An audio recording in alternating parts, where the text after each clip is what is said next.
So hi guys, welcome back to our channel, Lauren Marasigan. For today's vlog, ituturo ko lang sa inyo kung paano gamitin tong automatic. Kung parehas lang ang automatic natin, so ito yung aking munting tutorial.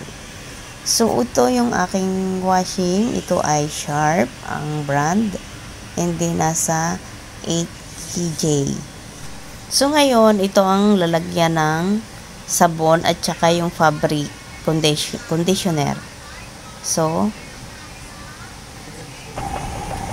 ilalagay na natin yung mga damit.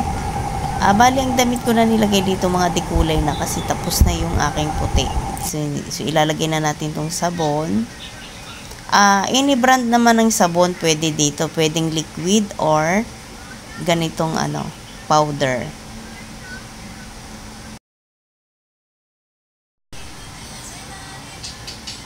So, ang nilalagay ko, 2 sachet na powder. So, depende sa inyo kung gusto nyong lagyan yung damit. Ako nilalagyan ko kasi, bukod dito sa may lalagyan ng sabon at saka nilalagyan ko rin damit. So, dito rin natin ilalagay ang fabric conditioner. Ganon din ang gagawin nyo kung, ganon din, depende sa inyo kung anong brand ang gagamitin.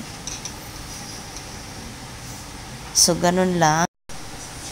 So, ako guys, bali nilalagyan ko pa ng fabric conditioner yung damit. So, depende pa rin sa inyo kung anong gusto nyo. Pwede rin doon lang. Ako kasi nilalagyan ko pa. So, ngayon, after nyan, isi-set up na natin siya. So, press natin tong power on off. And then, so yun guys, i-press na natin tong wash.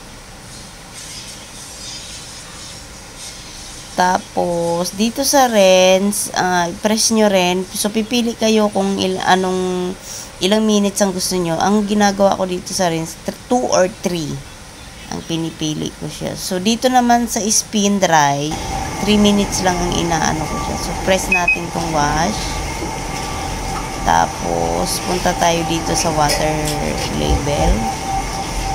So, ang ginagawa ko dyan is nasa 8 level. And then, dito naman sa program, so, pipili kayo dito kung anong gusto nyo, kung normal, kung soft, or kung eco. Ito yung kung, halimbawa kung anong nilalabahan nyo, kung blanket or pants, so yun.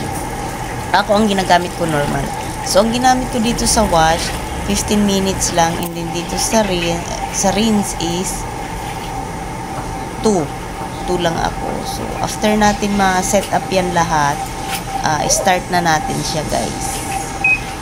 So, yan, start na natin.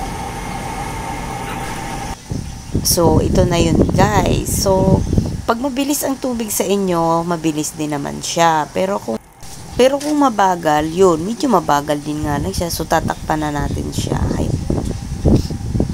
So, dahil napuno na, so yun, umikot na siya. Once na nag-start na ito at umikot na, hindi ko na binubuksan or wag nyo na lang buksan. Kaya ganito siya kasi against the line, so hindi ko makita. So, after naman yan, mag-drain na siya.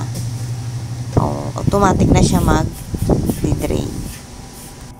So, bali, iiwanan mo na siya guys. So, magagawa mo na ang mga gawain bahay. Alam mo naman ang mother, maraming trabaho. So, yun, may nakalagay naman dun kung ilang minutes ang natitira. So, yun, once na natapos na yan, so mag-a-alarm na siya guys. So, tapos na.